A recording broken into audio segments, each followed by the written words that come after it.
Hello, मी doctor James Abad, Aurangabad. A general practitioner living in Aurangabad, Aurangabad. आज आपण संधिवात आणि सांधेदुखी म्हणजे काय हे जाणून घेऊया.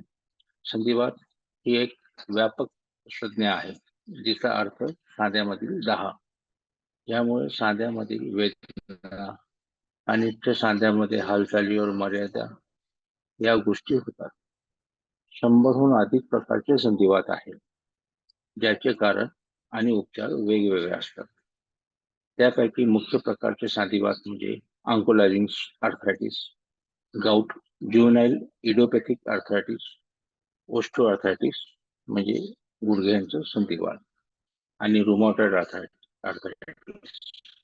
सर्वाधिक प्रमाणात बाधित होणारे सांधे म्हणजे पंजे, गुडघे, खुबे, मान, पाठीचा खालचा भाग, कंबर. काही प्रकार मध्ये इतर अवयव जसे डोळे, हृदय आणि त्वचाही बाधित होऊ शकते. ओस्टिओआर्थरायटिस आणि वेदना. विविध प्रकार मधील ओस्टिओआर्थरायटिस OA या संधिवाताचा जास्त आढळणारा प्रकार आहे. या संधिवातामध्ये दोन्ही घुटणे हे जातात. हा आजार दोन्ही लिंगांमध्ये, मेल ॲज वेल एज फिमेल या दोन्हीमध्ये बघितला जातो. हा आजार 40-50 मध्ये येतो. या आजाराचे मुख्य लक्षण म्हणजे सांधे दुखणे, सांध्यामध्ये मोठ्या सांध्यांमध्ये त्रास होणे, सांध्यात व आसपासच्या भागामध्ये सूज येणे, उठताना बसताना पेशंटला त्रास होणे. OA वेदना व्यवस्थापनात एकच वेळी अनेक पद्धतीचे वापरणारा दृष्टिकोन असतो, जो त्या व्यक्तींच्या गरजानुसार आणि पसंतीनुसार केला जातो. उपचार योजनेमध्ये असू शकतात नियमित शारीरिक व्यायाम, यात योग्य एरोबिक्स ट्रेनिंग हा व्यायाम येतात. आरोग्यपूर्ण वजन कायम ठेवणे, काउंटरवर मिळणारे औषधी विदाउट प्रिस्क्रिप्शन न घेणे. शारीरिक उपचाराचे हस्तक्षेप, यात मानवी उपचारात्मक व्यायाम, मग उपकरणे वापरणे जसे ब्रेसेस, रिप्लांट्स, काठ्या. आरोग्यपूर्ण जीवनशैलीच्या सवयी स्वीकारणे जसे शारीरिक स्थिती निर्दोष ठेवणे, सांध्यावर पुन्हा पुन्हा ताण येऊ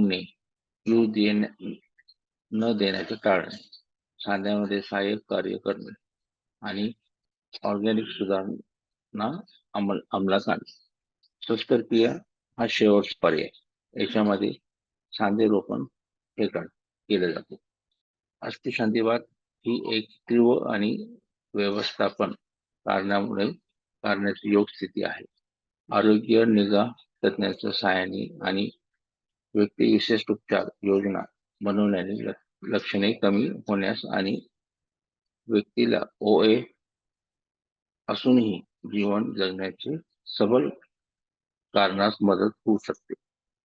10 संधिवातामधील सकाळचे मोठ्या सांध्यामध्ये प्रकार वेगवेगळे कारणाने होतात. दामुळे सूज येणे आणि रात्रभर जेव्हा एखादा सांधा स्थिर राहतो तेव्हा आसपासचे स्नायू आणि उटी घट्ट बांधतात, त्यामुळे वेदना आणि सांध्यामध्ये सूज येते. अस्थि सांध्यामुळे रात्रीमध्ये सांध्याच्या मर्यादित हालचालीमुळे तिथे पुरेसे वंगण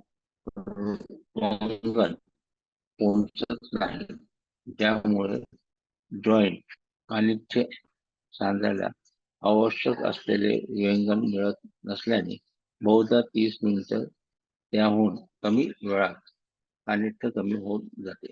याचा उलट दाहयुक्त संधिवात प्रकारामध्ये जसे वादळ संधिवात, सोरॅटिक संधिवात आणि आंकोलायझिंग स्पॉन्डिलायटिस रात्रभर सांध्यामध्ये दाह जमत गेल्यामुळे सकाळी कानिट्य होतात व ते सकाळ सर्वात जास्त पातळीवर पोहोचते.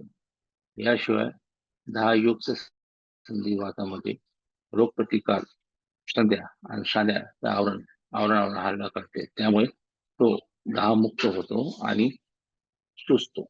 संधिवातामध्ये अनेक लक्षणे प्रकोप होणारे कालावधी येतात, यांना प्रकोप म्हणतात.